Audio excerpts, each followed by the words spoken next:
बापाच्या नाही कुणाच्या बापाच्या जागे व्हा जागे व्हा भुजबळ साहेब जागे व्हा जागे व्हा जागे व्हा भुजबळ साहेब जागे व्हा शेतकरी एकजुटीचा विजय असो शेतकरी एकजुटीचा विजय असो विजय असो शेतकरी एकजुटीचा विजय असो त्यांच्या अर्जावर अर्जच का तर त्यांचे गुंठा 2 गुंठेच बाधित होते त्या लोकांना आताची गरज नाही परत आमच्यातच संघर्ष चालू झाला आणि आज नामदार छगन भुजबळ साहेब यांच्या बंगल्यावर शेतकऱ्यांचं दादमागो आंदोलन संपन्न झालेलं आहे.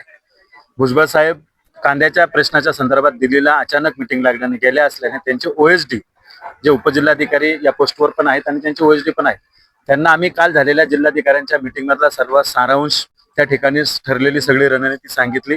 त्याच अनुषंगानं आता आम्हाला जास्त वेळ काढूपणा करू नये, दिलेल्या वेळात ती सर्व आमची मागणी जी आहे ती पूर्ण करावी.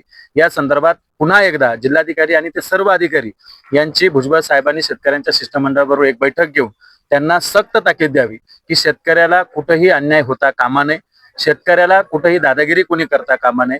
ठरलेल्या RP-DP प्रमाणे ज्या ज्या ठिकाणी जे रस्ते जात आहेत ते रस्ते करावे, त्या ठिकाणी कमी घरं गेली पाहिजे, कमी विहिरी गेल्या पाहिजे, शेतकरी वाचला पाहिजे, भूमिहीन झाला नाही पाहिजे.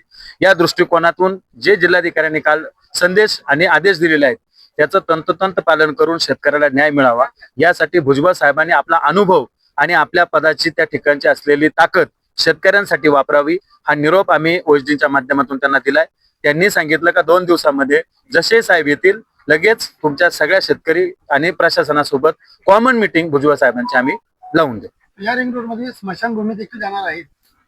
स्मशानभूमी काय सगळंच जातंय, विहीर जाते, घर जाते, दार जाते, दुकान जाते, सगळंच चाललंय, गोठा चाललाय, सगळं जाऊ राहिलंय.